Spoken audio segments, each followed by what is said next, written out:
Hello and good evening. I'm Lisa Krasner, the Edward W. Kane Executive Director here at the Concord Museum.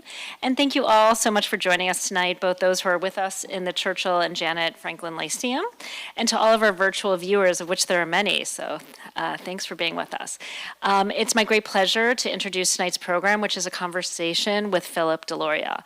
Deloria is professor of history at Harvard University, where his research and teaching focus on the social, cultural, and political histories of the relations among American Indian peoples and the United States, as well as the comparative and connective histories of indigenous peoples in a global context.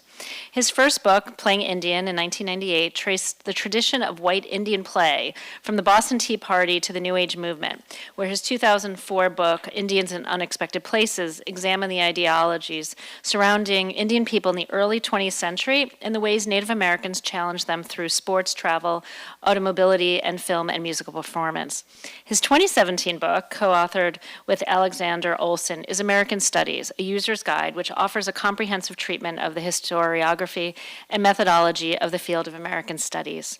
His most recent book is Becoming Mary Sully, Toward an American Indian Abstract, published in 2019 by the University of Washington Press, about Dakota Sioux artist Mary Sully, who was the great-granddaughter of respected 19th century portraitist Thomas Sully, and who captured the personalities of America's first generation of celebrities.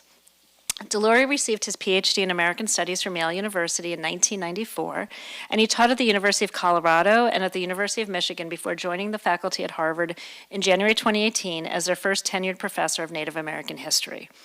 Deloria is a trustee of the Smithsonian Institution's National Museum of the American Indian, where he chairs the Repatriation Committee. He was recently the president of the Organization of American Historians and formerly served as president of the American Studies Association. He is also an elected member of the American Academy of Arts and Sciences and the American Philosophical Society, as well as a recipient of numerous prizes and recognitions. Along with Erica Doss, he is the series editor of Culture America, a University Press of Kansas series focused on American cultural history.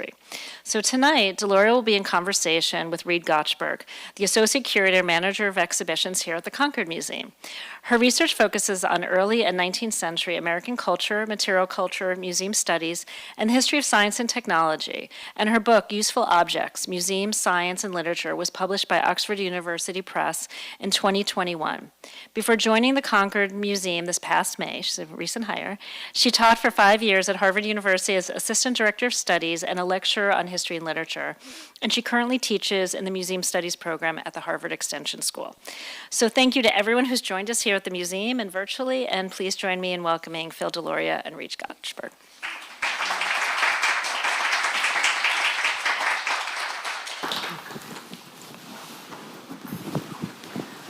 Great. Hello, everyone. Can you hear me okay? Okay, great. Well, welcome, Phil. It's great to see you, and so wonderful to have you here at the Concord Museum. Thank you so much for joining us. I'm so happy to be here. Reed walked me through the museum. It's just fantastic. And of course, as a longtime fan of Thoreau and Emerson, no, not much more to be said about that. Well, I wanted to ask you, just to start off our conversation, a kind of larger question about how you came to the field of Native American and Indigenous studies. You know, what made you decide to become a historian? Okay, so my path is a convoluted one, which oftentimes is a good thing for undergraduates to hear when they confront their own convoluted paths. So, so I come from a Native family. My dad, Vine Deloria Jr., was a really quite important Native intellectual. Some people would say the most important Native intellectual of the 20th century. Others are also important, but my grandfather, my great-grandfather were both Native clergy in the Episcopal Church. So for me, in some ways, I was trying to step aside from that family legacy a little bit. I think everyone's entitled to a little Oedipal distance sometimes. So I was very involved in music. I was a middle school band and orchestra teacher. I played in a band at one point. And in the 80s, during the sort of first years of MTV, I started working on music video shoots, and I found myself with a camera, and I became interested in documentary film, and I did a documentary on Sioux Indian land claims in the Black Hills, which brought me all the way back from music back into thinking about Native issues, and back into the sort of world that I'd grown up a bit in, watching my dad and watching the people who were passing through our house and interacting, with us. And then I went to Yale and I did an American Studies degree, and I really thought I was a Western regionalist. But I had this kind of, my first book, I had this sort of moment where it just kind of exploded in my head, like this sort of phenomenon of non-native people dressing up like Indians. And, the whole book kind of laid itself out in my head in, about a 60-second period. I've never had anything like this. This doesn't happen to me often. I just want to reassure you of that. But and that took me back into in an American studies way to thinking about Native people in American culture, right? And so the book had a fair bit of distance from Native lives. It's really about how white Americans have seen Indian people and then taken and imagined Indian people and then taken those imaginings and made them material, right, real in the world by putting on clothing and costumes and masks and performing that, right, and making it legible. And then so I went to the University of Colorado. I taught at the University of Colorado. My dad was in the same department as I was, which meant that I actually didn't teach Native American Studies while I was there because those were his classes. And so I taught environmental history. When I moved to the University of Michigan, I became much better positioned, right, to teach Native American Studies, and I started teaching the intro class, and I started thinking more about that. And so my second book then is much more engaged with Native histories. It really springs from encounters with my grandfather, who was a Native athlete, honorable mention All-American in 1922. So it was, the book's called Indians in Unexpected Places. It's about Native people doing stuff that nobody expected them to do, like being world-class athletes or traveling the world or acting in Hollywood and things like that. That's sort of what really brought me back into, that field. So it was a very long and circuitous path.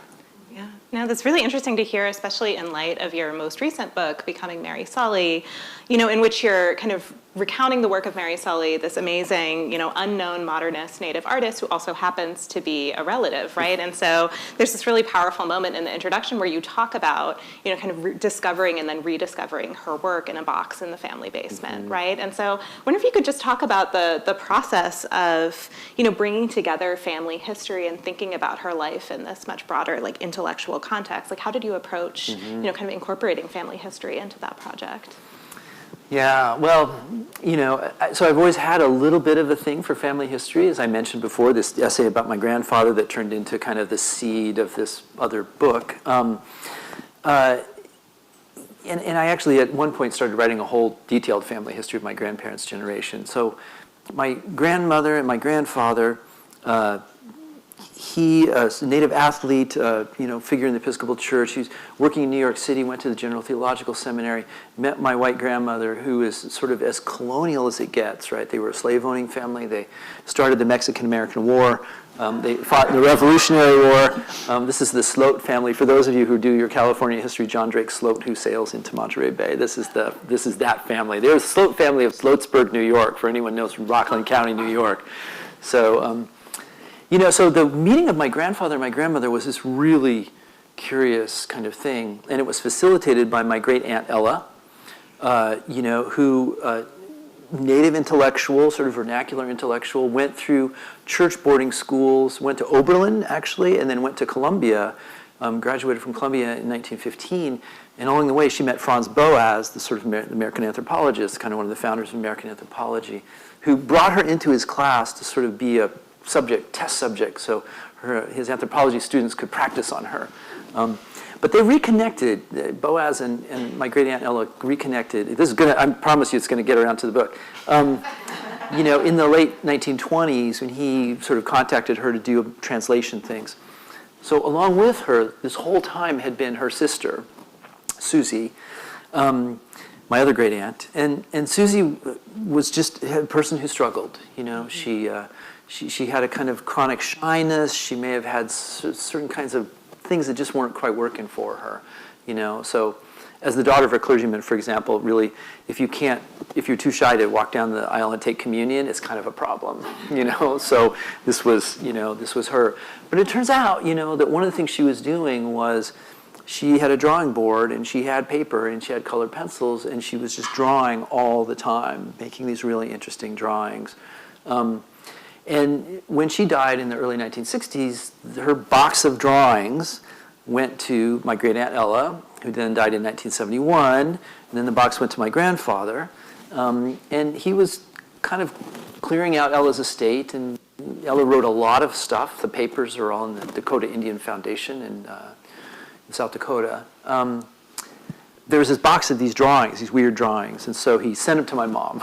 He said, like, you're a librarian, like, you do something with these, like, catalog them, or whatever you librarians do. Like, do you take care of them and just get them off of my, you know. So my mom and I remember really quite clearly opening this box, you know, with my mom in the sort of mid-'70s, and, you know, it smelled of the 1930s. It just had that kind of thing, you know, about it. And the drawings, you know, we pulled the drawings out, and they're very curious, right? They're really interesting. They're 3-panel works, and the top panel I always think of as being kind of representational or symbolic or kind of abstract. The second panel is kind of a geometric design pattern, and the bottom panel is a little smaller than the others, and it's you know, kind of a native design. They're all linked together through sort of color and iconography. The themes are sort of consistent across them. You can watch them develop, perhaps from the top to the bottom or the bottom to the top. This is one of the things I try to interrogate, you know, in the book. And she called them the personality prints. So each one has the name of a person. They're all people, which for me was really striking, right? Because when we think about Thomas Sully painting in the sort of antebellum, you know, American context, he's literally painting celebrities, you know, kind of in that first moment of celebrity. And she's painting celebrities 100 years later. And so Bing Crosby, you know, FDR, J. Edgar Hoover, you know, and a whole bunch of celebrities that made a lot of sense in the 1930s and are completely obscure, you know, to us today. So when my mom and I went through the box, you know, we opened up the box and you couldn't really make sense of it. You know, it was just odd, you know, these odd drawings, and they were beautiful. And my mom, I think, you know, gets a lot of credit on this, right? She knew what these were. She understood these things were important and powerful and interesting, not just curiosities. And my dad was never a big fan of them, so my mom kind of just tucked them away. After my dad passed in 2005, you know, on November 13th, actually, just the anniversary was just this weekend. You know, my mom pulled them out and we went through them, but this time with a laptop and Google, you know, and you could suddenly Google these things and you were finding out all kinds of, and what was really striking about these images is the more information you knew about the person, the more information you could extract from the images. The more you would see, the more the things that looked like abstractions or you know, kind of symbolic kinds of work became quasi-representational. So I became completely enamored, you know, with this work, and thinking then about how to do this as a family history, you know, became a little contentious, right? I mean, my dad and my great aunt, or my dad and my aunt were really never very big fans of my great aunt. You know, she was quirky, she was odd. She might have even been a little dangerous. You know, it's hard to say. You know, so there's this kind of lingering family memory, you know, of this. At the same time, you know, I became more and more convinced that the work was just really quite genius. I'll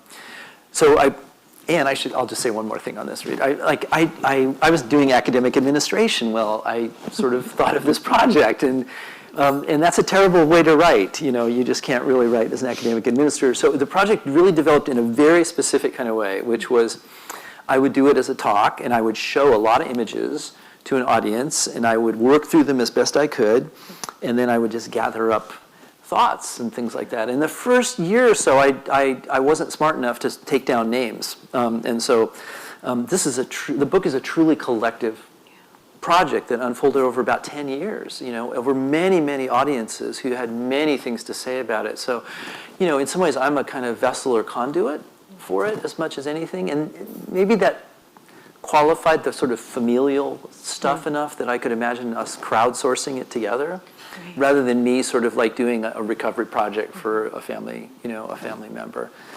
Because I think, you know, over time, what I and I think the audiences realized is like we all collectively started to appreciate this work more and more and more. And so, you know, I make an argument in the book about, you know, maybe she, you know, had synesthesia, sort of crossing of brain functions and things like that. That totally came to me from a young man in Nebraska who came up after the talk and said, this is exactly how I see the world, and I have synesthesia, and I bet she did too. You know, so it was those kinds of insights, you know, we were just talking a little earlier about Taiwan.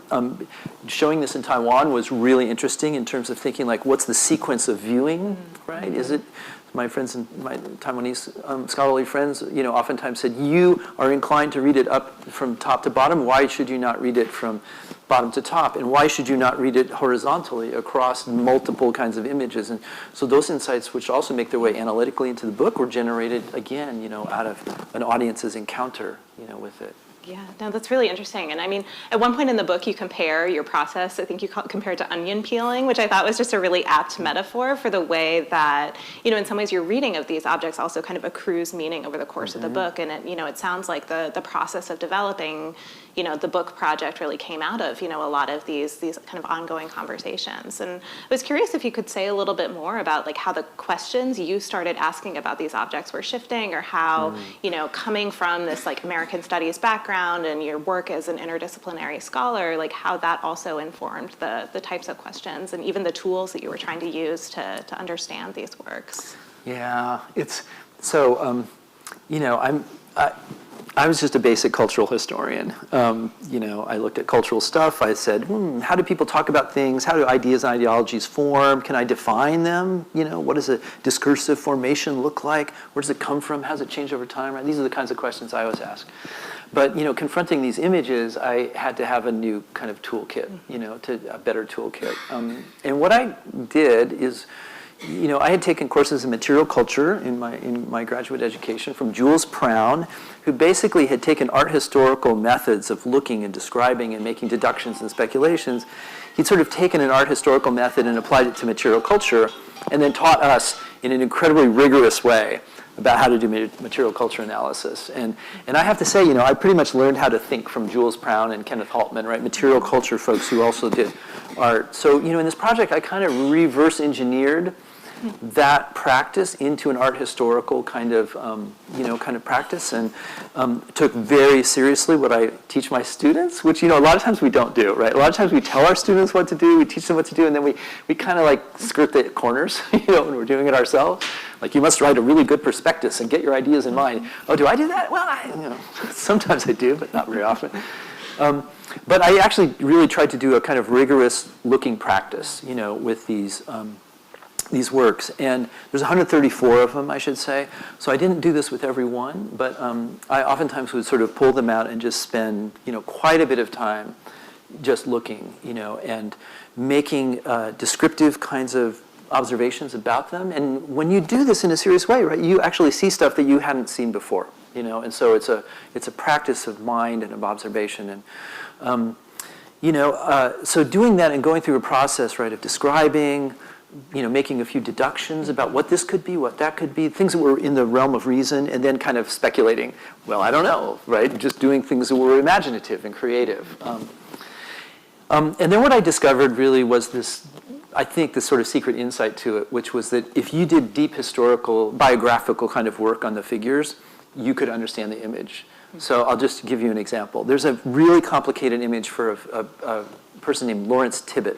It's, I think, one of the most beautiful images in this collection, and it's colors, and it's all kinds of interesting things. And it looks like there's this kind of like weird sort of trilobite figure, kind of humanoid trilobite. It's got this kind of thing, and it's got this kind of, sort of shrouded thing, and it kind of sticks out like this. And I just looked at it and looked at it and looked at it. I just could not make sense of it at all. And I could see, there was like a hill, and there was like a blue sky, and then there was this trilobite, and there was musical notes, and a lot of color, and I just couldn't figure it out.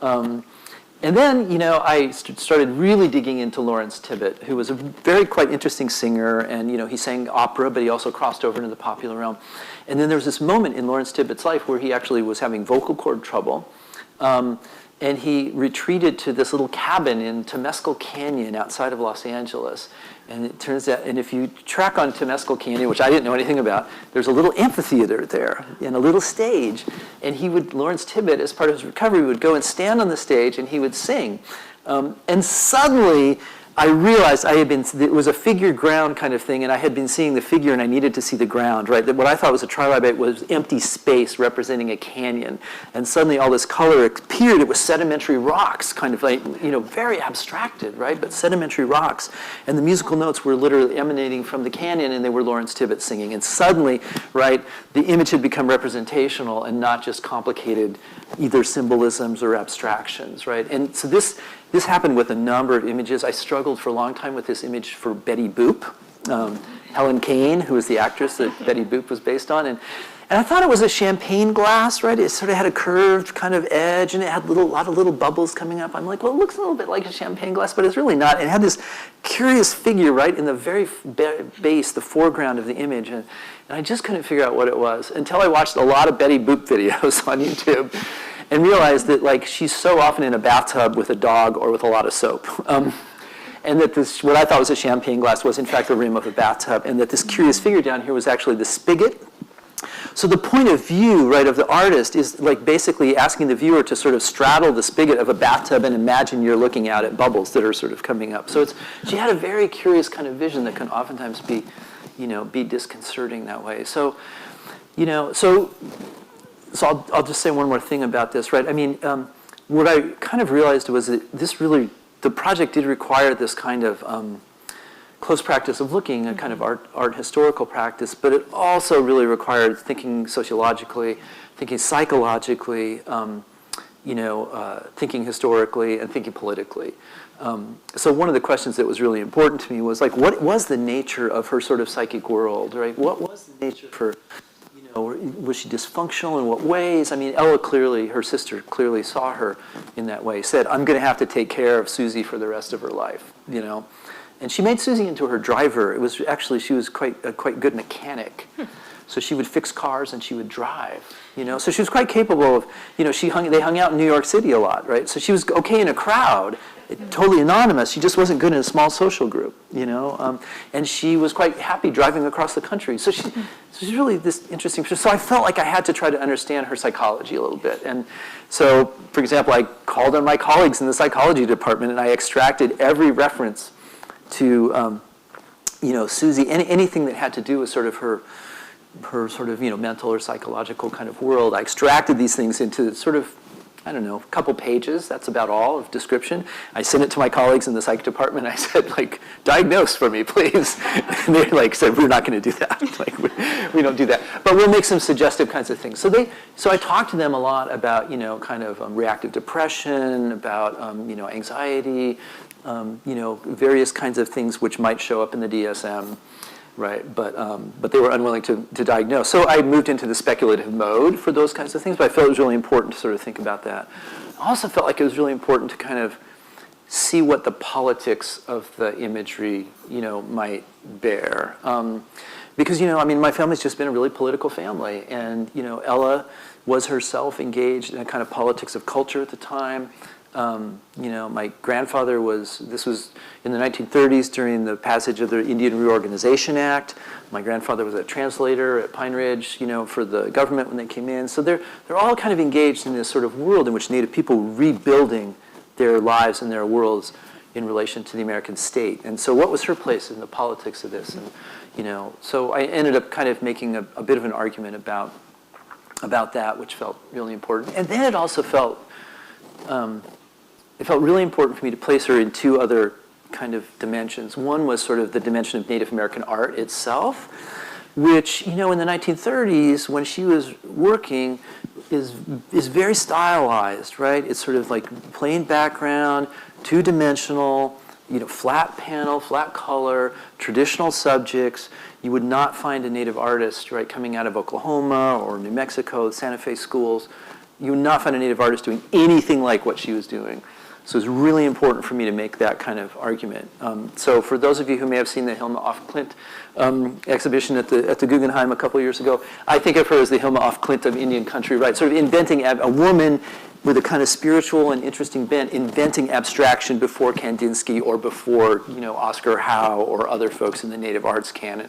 So it's really important for me to sort of try to master that, which is like nothing I had really done before.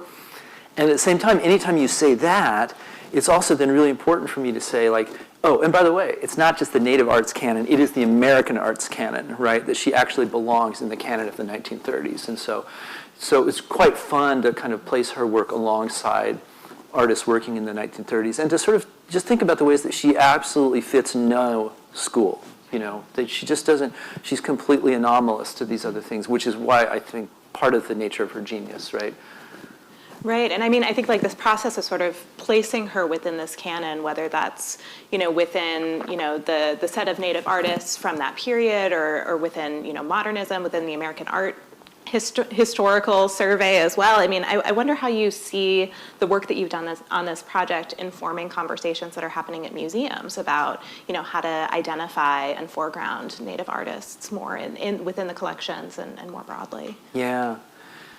I mean, I think it goes two ways. I mean, one is that, one of the arguments I made in the end of this book is that if you take her as a kind of iconic figure, if we were willing to elevate her, right, what that would make clear is the number and the extent of Native women artists as a cohort that has been kind of largely ignored. And, so we've got famous Native women artists, a few, but, the sort of narrative of Native arts has often been really kind of masculine, right? And it kind of starts in the 50s as Native folks are watching abstract expressionism and they're doing their own kinds of experimentation, and it goes to the Institute of American Indian Arts in the 1960s, which is very much a male kind of thing. Not totally, but so you miss all of these amazing Native women artists who are both formal artists in a sense, but also people who are working in traditions that aren't recognized as art, right? Craft traditions, vernacular traditions, tourist art kinds of traditions.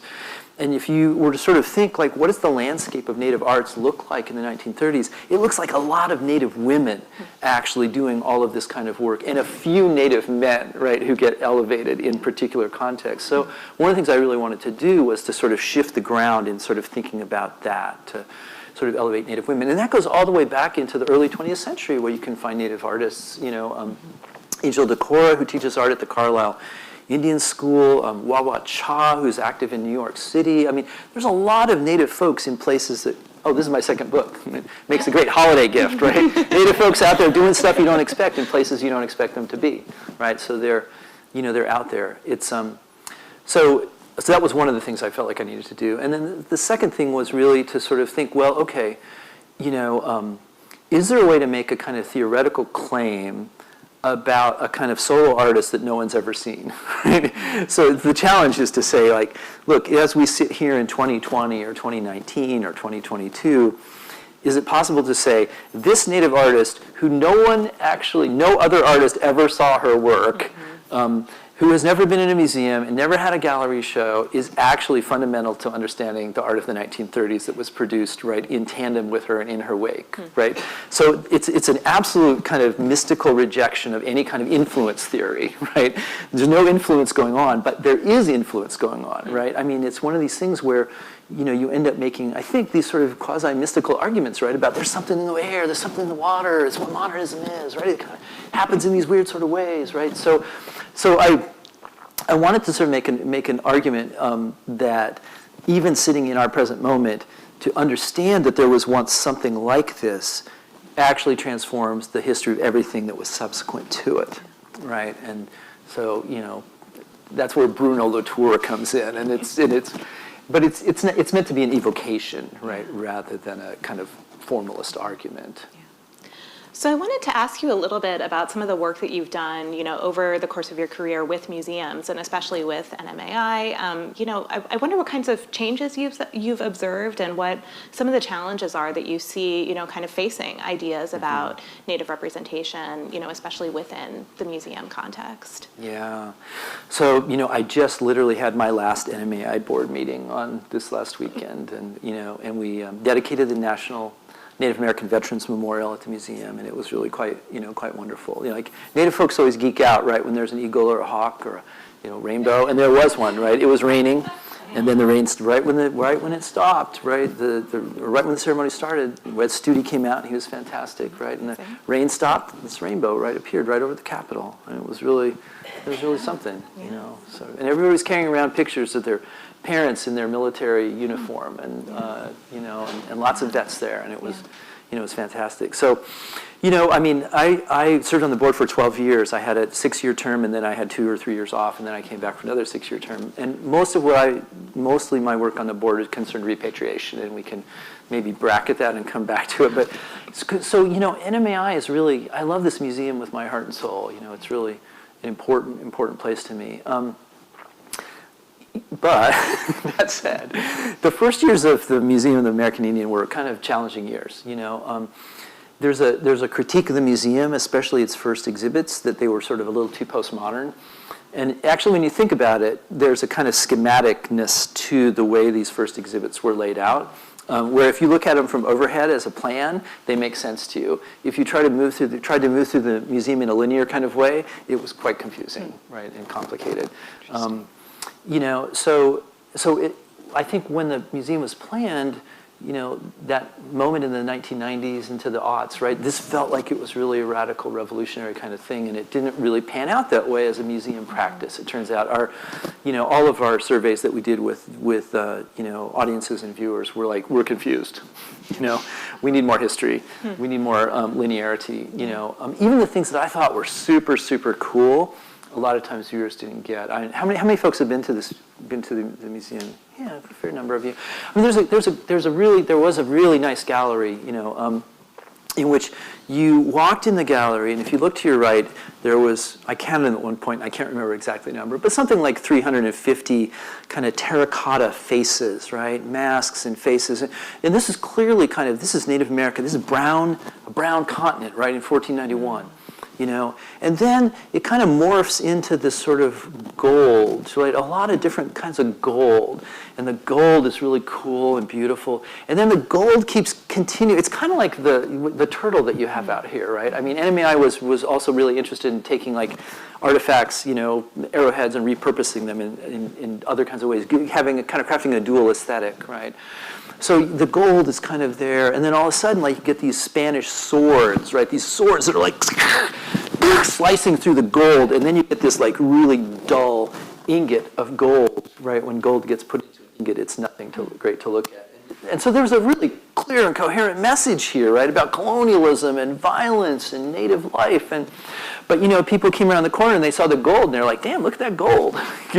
They did not see the terracotta faces because of the way the gallery was laid out, So, and then, this was a gallery that was very interested in sort of multiplicities. So then you came around a corner and there were guns. There were hundreds of guns, right? And where everybody went was Geronimo's rifle and a, M16. Right, so the museum kind of lost in some ways. You could get lost in it in some ways. But the other thing about the museum in the early years that was really important, although again it was a very challenging thing, was tribal consultation. Right, I mean what we always said was this museum had 4 museums, right? The Mall Museum, the museum in New York City, the Suitland sort of center where all the work happens and all the storage happens, and the 4th museum, which was tribal museums in Indian country. And we always felt like this museum needed to be out in Indian country, really active, supporting Native folks who were moving into the museum world, supporting tribal museums, offering expertise, bringing people in. And it did fantastic things, in this way. I remember at one point, we were in sort of one of the backstage areas, and this, expert quill worker had, 2 or 3 frozen porcupines that she was pulling out of the freezer and defrosting, and there's a whole class of people, and they're going to learn how to de-quill a porcupine, how to take care of it, how to treat the porcupine with respect, right, how to do all these things, and literally teaching people how to do quill work. I mean, so this is some of the stuff the museum did that was fantastic, that wasn't necessarily visible, but. So the 4th museum concept was in each one of the 3 permanent galleries was to have these little pods, which would be tribally curated. So the tribe would work with the museum, and the tribe would get to say what it wanted to say, about its own history, and it had its space, and it had control over the space. And in theory, these things were supposed to rotate fairly often, and in practice, it was really hard to kind of get these things up and running, to get the message clear and coherent, to sort of have a unified museum practice in the midst of a disparate, diverse museum practice. And they're also quite expensive, it turns out, if we were thinking budgetary kinds of things. So what ended up happening was the pods never changed, right? They became, and the pods became I always loved some of the pods. They were really great, but they were uneven. And they became sort of little distraction zones, right? You'd be moving through, trying to get through space. You'd step into a pod. You'd kind of lose track of where you were. You'd kind of come out. And it was, so the pods were experienced unevenly by our audience. And so after 10 years, I mean, to talk about the changes, right? Everybody at the museum knew that we needed to sort of shift things up. And so, a curatorial team, Paul Chatt-Smith took the lead on a couple of these things. Suzanne Harjo, my friend, took the lead on a show called Treaties. So Treaties is this linear show. It's very explicit. It's very historical. It deals exactly with treaties and sort of lays out an argument, right, in a really kind of firm and coherent, sort of way. And then Paul Chatt-Smith did a gallery called Americans, which is really, I think, a super fun gallery. As you walk in, it's sort of like all the representations of Indian people, signs and rocket ships and everything, and chewing tobacco. It's all kind of hanging out here on this wall, but then there's these 4 different kinds of pods, actually, in a way. But they're more than pods, right? They're actual coherent arguments, right? One's about the Little Bighorn, one's about the Trail of Tears. And so what Paul wanted to do was to take the classic narratives that Americans bring to a museum and disorient them, right? So this was the kind of political project. So the museum went from sort of a like, we are still here kind of project to a, we want to be in dialogue with an audience that we're recognizing. So I'd say the other thing is, in the early years, the museum always, I should say this always, but in the early years, super important for the museum to be a tribal space. So whenever tribal delegation comes to Washington, D.C., which happens a lot, right, the museum always wants them to come to the museum. Be in the museum. Come and eat at the restaurant at Mitsutsan Cafe, which is great food, by the way. Great indigenous food. You need to have a gathering space. Come and have it in our rotunda, right? So it always wanted to be that kind of space. And I think part of the messaging, the We Are Still Here messaging, was all about that tribal outreach. And now I think the museum, feels like times are different, and you can be much more subtle. You can think much more in a much more sophisticated way about both your native audience and your non-native audience. Yeah, it's really interesting to hear about that within a museum context, because I'm curious too, like how that plays out in your teaching, right? I mean, like, do you feel that the way that you're approaching some of these questions with students has also kind of evolved along similar lines? I mean, are they asking similar kinds of questions that you would imagine kind of visitors asking of the museum space? Or, how do you see the field kind of evolving with some of the new scholarship, the new kinds of questions being asked? I mean, I can definitely track a little trajectory around my students that, students who are taking Native American studies, a lot of times will have experience with Native folks, or they're coming from, homes that are in Native space and they feel like they need to know more. They perceive that they know nothing. Oftentimes there's a tinge of romanticism attached to it. They want to know some spiritual stuff sometimes. So that was sort of an older kind of frame, in some ways.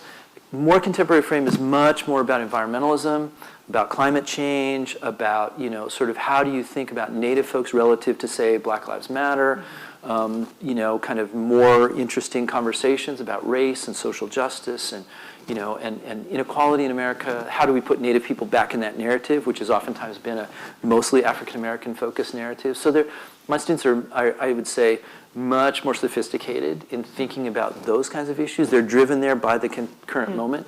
And they definitely want to think more about, they're able to think more and better about sort of Native tribal resource management, both in a traditional kind of way, right? Like, tell us how the elders, knew about managing fire. There's some bit of that, right? But there's also like, hey, tribes have been doing resource management for 50 years.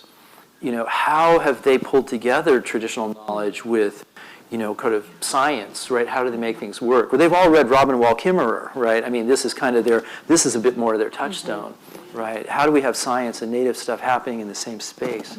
So they bring this real sophistication. I mean, they're really a joy to teach. Not that they weren't always a joy, but like at this particular moment, their engagement is pretty strong and pretty deep and complicated, I would say. Yeah, no, it's exciting to hear. So I guess I have one last question for you, which is just what's next? I mean, what other kinds of research projects are you working on at the moment?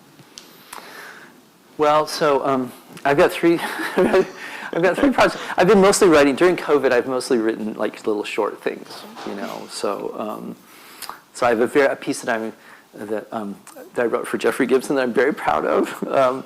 It's the most fun I've had in 20 years of my 20 years of writing, in which I have the German theorist Walter Benjamin meeting up with a native person in the south of France as he's trying to get over the Pyrenees. And for people who know sort of thing about Walter Benjamin, he commits suicide. He's trying to escape the Nazis. He gets over the Pyrenees, and the Spanish tell him, we're going to send you back, and in despair, the story often goes, in despair he commits suicide. But in my story, he actually has this dialogue with a native person who has been left behind by Buffalo Bill's Wild West show. And for those of you, if anyone is a fan of James Welch, he has this amazing, beautiful book called The Heart Song of Charging Elk. So I basically borrowed James Welch's character, who ends in the book, right, in living on a farm in the south of France. And I put Charging Elk sitting here, and he's a Cubist modernist ledger book artist. And he's watching as Walter Benjamin comes up the road. And they have this deep conversation because, in my view, Benjamin is actually the theorist who speaks most and well, you know, to native kinds of epistemological things. And I've always wanted to kind of put this together and put it together in the context of thinking about art and aesthetics. So I imagine a whole series of conversations between Charging Elk and Walter Benjamin. And thus, Charging Elk, you know, I mean, Benjamin was a library rat, right? He hung out in the library and he smoked unfiltered cigarettes, and he was not equipped to walk across the Pyrenees, right? I mean, it's really, with a suitcase that held his last two manuscripts in it, right? You know, so I have Charging Elk basically like hauling him over the Pyrenees, having a long and significant conversation about life and death, right? And so part of the argument here is that is both laying out a kind of groundwork for thinking about this, but also to suggest that Benjamin's suicide may have been transcendent rather than a suicide of despair in conversation, right, with someone who thought about death, life and death in a somewhat different kind of way. You know, so that's a little thing that is going to be coming out sometime soon that I just love. Okay, but I'll tell you the true things of it. So the book projects I'm working on are, so I've been carrying around for 30 years this really, I think, fun and interesting project about the Leonid meteor storms of 1833. So in 1833, so the Leonids show up in November, like right about now, actually. Yeah. So in 1833, in 1799, 1833, and 1866, these were 3 years where, so this is the Earth passing through the dust of a comet, right? And the conditions are such that, like, the meteor storms are just amazing, you know, 250,000 meteors an hour, these giant fireballs going through the air, these bolides that would break apart and create multiple sonic booms as they kind of move through space. And so basically everyone on the continent, pretty much everyone east of the Rockies at least, runs out of their house at 4 a.m. Everybody is screaming. Like, imagine an entire continent of people yelling at each other, get out of bed and come look at this, right? So the entire continent basically gets up, walks out at 4 in the morning, and sees this extraordinary, you know, falling sky. They said it was like being in a snowstorm, right? The descriptions of this thing. So I think it's this kind of point of epistemological kind of crisis that is unified across the continent, across all social groups and all kinds of things. And so thinking about how people perceive this and talked about it, is a way of doing a kind of multi-epistemological history of North America that sort of steps you into but out of politics or into and out of sort of social relations. And, you know, so this is the moment of the tail end of the Second Great Awakening. You know, this shows up on slave quilts and enslaved narratives. It shows up on winter counts for Native folks. It's you know, so it's this kind of very interesting tracking of, you know, a whole continent within the space of about 3 hours. So it's yeah, it's really fun, and I've been collecting a lot of stuff on it, you know, for quite a long time. So I'm hoping to work on that next year. I have a book project that I had started, you know, before COVID, which was thinking about the sort of narrative politics and the politics of alliance between African American narratives and Native American narratives, and you know, because you know, there's a sense in which there's a classic African American narrative which has really become part of the standard narrative of the United States, right? If we think about all the stories that we tell, there's the city on the hill, and there's the frontier, and there's the Civil War, and all this. And the African American story, right, from slavery to freedom to civil rights, right, a long, centuries-long sort of struggle, black agency sort of pushing for this. That's become a really important story, in sort of narrating America. But it's a story that's about sort of like the individual gaining civil rights in relation to the American state. And that's not a tribal story, right? A tribal story is a collective story. It's about treaties, right? It's about collective political recognition. It's a really different story. And so I've been trying to think about the ways in which we could tell these stories in a good way, right, together in relation. So there's an essay on this thing I call the Indigenous Constitution, which is where Native folks show up in the U.S. Constitution. Right? The Indigenous Constitution is a very tiny little constitution, only has 3 articles, but they're there in the U.S. Constitution. An essay on slavery and thinking about the sort of large sort of structures of slavery that include indigenous people as both enslavers and enslaved. Kind of trying to get beyond a little bit the sort of 5 civilized tribes or 5 tribes enslavement of African descended people to the kind of broader continental, sort of story. There's a fabulous kind of thing that's happening in Native American studies right now. Emily Connolly over at Brandeis has called this fiduciary colonialism. It's people doing like detailed fiscal analyses, which sounds like it might not be very interesting, but it is incredibly interesting. It is really interesting. And so my friend Michael Witkin, Emily Connolly, Claudia Sant, other folks. So there's another essay that's sort of about like how do we follow the money? If we follow the money, because one of the things that's happened, right, with slavery and reparations conversations has been like, let's actually try to quantify wealth. And can we think about what quantifying wealth would look like, right, for Native American history? So there's some of those. And then there's an essay that's kind of about like, what would it look like to take all the great tropes of American history and put Native people back in them in ways that we hadn't really thought about. So, and then I got one more little project that I've been working on for a while. I don't have a name for it, right? It's the meteor showers, the year the stars fell. Right? That's great, because this is what Native people call it, right? The year the stars fell. So I don't have a title for this other one, but it's kind of an environmental history memoir. So right now it's called 3 Counties that start with B.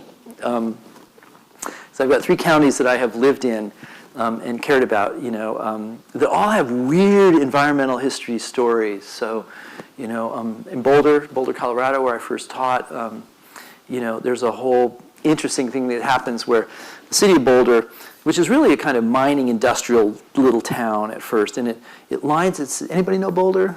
Pearl Street Mall, and if you're on the Pearl Street Mall and you sort of look out east, you're lining yourself up to this place called Valmont Butte, and it's this really interesting butte that's kind of further out, and Valmont is actually the best environmental kind of, it's where South Boulder and North Boulder Creek come together. It's this really rich ecotone. It's where the Arapaho hunted antelope, and it's this really, kind of lovely place.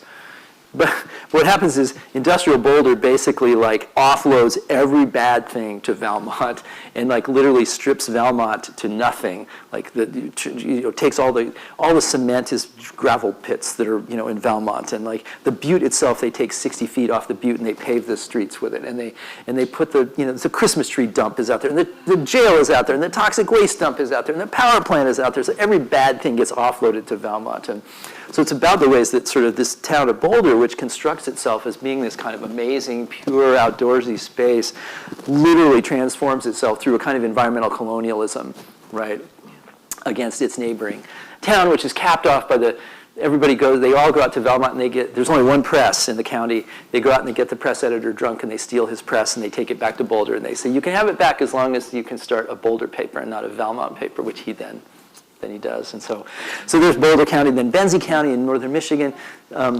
These guys get this kind of crackpot idea to take this lake, it's called Crystal Lake, and build a canal from Crystal Lake to the Betsy River, and they're going to float logs down it, and they're going to have a shallow draft steamboat, and they don't bother to survey. They're like, well, it's right next to Lake Michigan, and Lake Michigan is here, and Crystal Lake is here. It's probably a foot higher or so, but oops, it turns out it's a lot higher. So when the sort of check dam kind of blows up, and Crystal Lake is supposed to flow gently down the Betsy River. It's like this cascading flood that kills everything in its path, and there's a psychic scar, right, in the county and around this sort of event. But what it does is it shifts from a glacial profiled lake of very steep sides into a kind of beautiful flat sandy beach, transforming the economy of the county from logging into tourism in a sort of 10-year period. And then that surfaces the reality that like Boulder County is 66% public lands and Benzie County has hardly any public land at all. So how do you build a tourist economy in these different kinds of places? And then Butler County in Kansas is where my wife's family has a Homestead Act farm from the 1860s. They still have the certificate signed by Ulysses Grant and things like this. But this is actually where Keystone XL Phase 1 pipeline flows underneath, literally underneath that family farm. So we watch them dig the pipeline. It's also where Barack Obama's white grandparents are from, and it's where my wife's family is an interesting kind of family, and on the other branch is Tim Kaine, who was Hillary Clinton's vice presidential candidate. But it's also a very state kind of structured thing. There's a prison there. There's a big reservoir there. This is the first big oil boom in Kansas. So it's kind of like walking these counties, thinking about these counties, placing myself in the spaces, right, and experiencing these things where there's these really interesting moments of environmental change that happened back in the day, which I think are also, though, quite instructive about, the present and future. Well, I can't wait to read all of these. They sound wonderful. I want to make sure we have time for questions from the audience. So I know Allison has a microphone, and I'm happy to call on people, and then we just ask that you please do speak into the microphone so that the people listening virtually can also hear your question.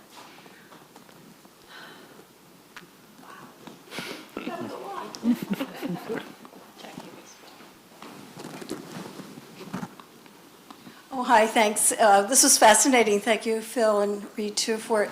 So just because it's in the news, if for no other reason, would you say a few words about the challenge to the Indian Child Welfare Act of 1978? And also, if you heard the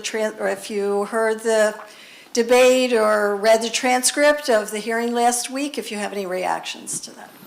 Yeah, so I didn't hear and I haven't read the transcript, but so for those of you, sort of new to this, right, ICWA, Indian Child Welfare Act, basically, here's my way into it, right? I was president of the Organization of American Historians last year, and we actually sponsored an amicus brief written by my friend Maggie Blackhawk, who's down at Yale. And one of the things Maggie wanted to sort of put in the record was the history of what Indian child adoption looked like in the 1960s. And it was a really incredibly grim kind of story. If you know Canada, they talk a little bit about the 60s scoop. They don't talk about that in the United States, but in fact there was a scoop of Indian kids, basically, who were pulled out of their families and adopted out into non-native families in pretty large numbers.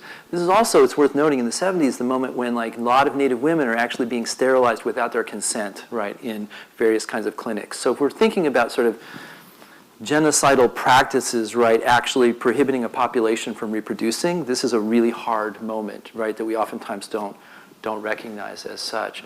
So what the Indian Child Welfare Act did was to say, look, priorities for kids, Native kids who are going up for adoption, right, are that they should be with relatives, tribal affiliated folks, Native folks, right? That this sort of like taking Native kids and putting them out of their cultural context is actually really not healthy for them. So, like all things, right, it's been complicated around this. And there have been a couple of these cases where Native kids have gotten adopted out to, non-Native parents, and then later, people have tried to undo some of those cases. So the current case is called the Brackeen case, and it's basically a couple, Chad and Mary? Is it Mary Brackeen? I'm kind of blanking on names.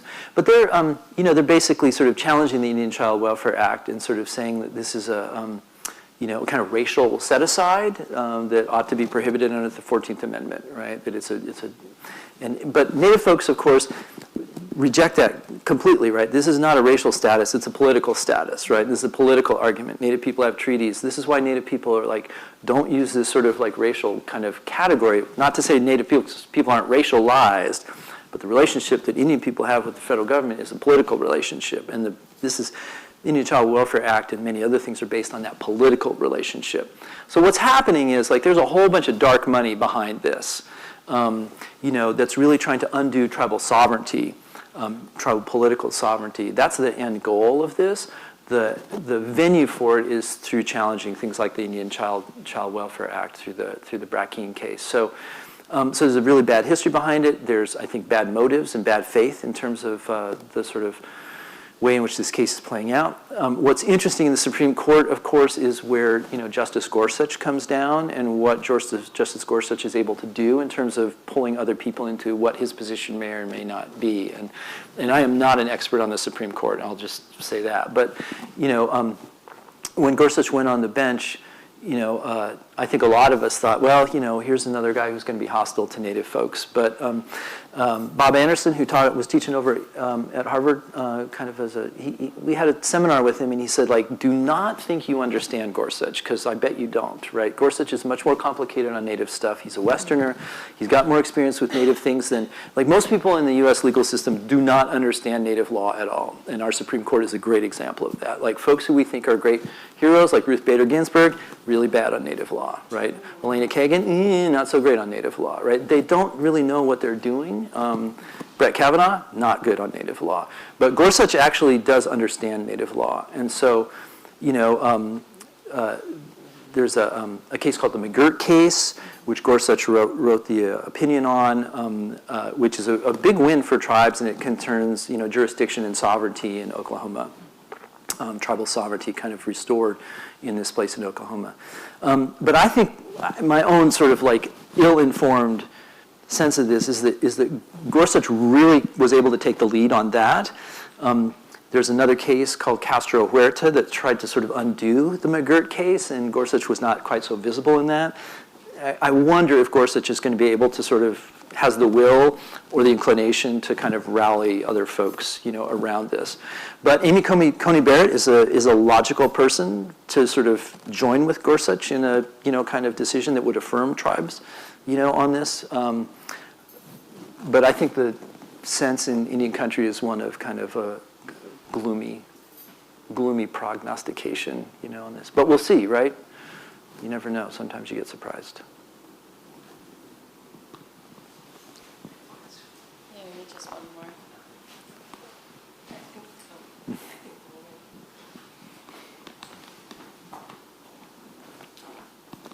Hi, my name's Erin. My question is about the book. Back to the book. I was hoping to get it from you tonight, or from the museum, or from the bookstore, but I guess there was an issue getting it here. So I'll wait until it gets delivered. But I was curious how much of the artwork is in that book. And you talk, it's 134 pieces, did you say, altogether?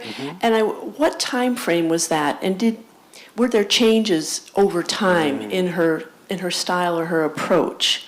And were there any groupings, I guess, within that body? So since I don't have it to look at, I guess I just have to ask. Yeah, the book is, book makes a great holiday gift, by the way. I mean, they actually set the price point on the book they were shooting for $29.95, and it's actually $34 or something. But like for an art book, which has 250 color illustrations in it, and a sort of semi-stiff cover, it's actually a pretty good deal, I think. So, not to do the holiday gift thing, not to belabor that, but so I think the periodization it's a really interesting question. I think it runs from at least the late 1920s through the mid-1940s. Almost everything comes out of the 30s, but I think 38, I think we can date to 38, it's tentative, but the two sisters assemble a list of images, so you can actually date what was done in 38 and what was done afterwards. And there's about 25 images that were not on that list that were done later. There's also images on the list that are not in the collection at all. So it's not clear what, maybe she sold one, maybe there's some other ones out there, right? Igor Sikorsky, the inventor of the helicopter, he's not in the collection. I wonder what that would, one would look like. So for the dating on the beginning, there's a really interesting moment where there's an American tennis champion whose name is Helen Wills, and so Helen Wills gets married in like 1929 and changes her name. So, but in the images, she shows up as Helen Wills, and she's on the cover of Time magazine. I think Mary Sully, my great aunt Susie, used Time magazine a lot. There's something 27 or 28 of the images were actually covers from people were actually covers of Time magazine, and many, many other ones were in Time magazine. And when you think about it, Time was interested in this kind of personality question, right? They're going to put a personality on the cover. This is what they did in the kind of 20s and 30s. So I think you can date the beginnings of an image like this Helen Wills to the to the late 20s. There's 8 of them, which I think are the first 8, in which the full name is not used, just the last name. And there's a stylistic analysis that I think sort of lends support to that, which is that there's a lot of empty space, a lot of negative space, and there's much fewer colors. So, in the early ones, it's very much kind of like drawing. It's like she had an 8-pack of colored pencils, and then later on she gets the 64-pack, and there's many, many more colors and much more, kind of texture to it. And she'll fill the entire page with color, which she doesn't do, early on. So there's stylistic differences that go from sort of slightly more simple, more negative space to like absolutely like bursting with color and a much more robust color palette. And also I would say stylistically, the earlier ones are much more kind of drawing. And not that there's not drawing in all of them, but there's a lot of kind of like, you can almost feel her striving for texture and kind of richness of color. She spends a lot of time, doing this, and then cross-hatching, and then doing it from another way, right? To the point where she's actually sometimes kind of being pretty hard on the paper. So she's trying to get texture and color and depth, in these later ones. So she's clearly developing as an artist, I would say. Did she create till she died? Well, she seemed to have walked away from this project, in the 40s. She did have, I mentioned that she did mechanical work. She actually burned her arm on a radiator cap at one point, and so she started to have some trouble with her arm. But she also, the sisters, they really struggled financially. So Ella had this vision of doing a kind of book of Dakota legends, Sioux legends. And so she collected these legends, and then I think the last project that she did was to illustrate these things. And there's sort of 16 or 17 illustrations that she did of these, where she's doing much more kind of figurative illustration, but with beautiful design patterns right around the edges. She also did ethnographic illustrating for her sister. So, and some of those ethnographic illustrations actually make their way into the image. So there's, for example, an image of Shirley Temple, where there's this beautiful kind of cape. And you can actually find an ethnographic illustration of this cape, and then you find the cape showing up in the, in the personality prints. And there's maybe 6 or 7 of those kinds of instances where the ethnographic illustration makes its way into the, into the other. Did those make their way to the book? Yeah, some of them are in the book. Yeah, absolutely.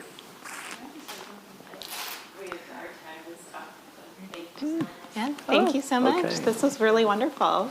Well, thank you all. Thanks for coming out. It's been a pleasure.